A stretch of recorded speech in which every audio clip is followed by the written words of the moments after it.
வெத்திலையில் பாக்கு வச்சு 10 பேரை சாட்சி வச்சு தித்திக்கிற ஆசைக்கெல்லாம் தேதி ஒண்ணு உருவாச்சு. அக்னிய சாட்சி வச்சு கைவிரலை சேர்த்து வச்சு இன்பம் துன்பம் இரண்டிலுமே இணைந்திருக்க முடிவாச்சு.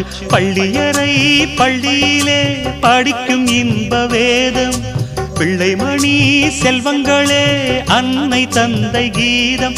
இது பழங்கால பாதை ஒரு சுக வாழ்வின் கீதை. 7 ஜென்ம பந்தம் மனைவி என்பது இதில் நீ வேறு நான் வேறு யார் சொன்னது?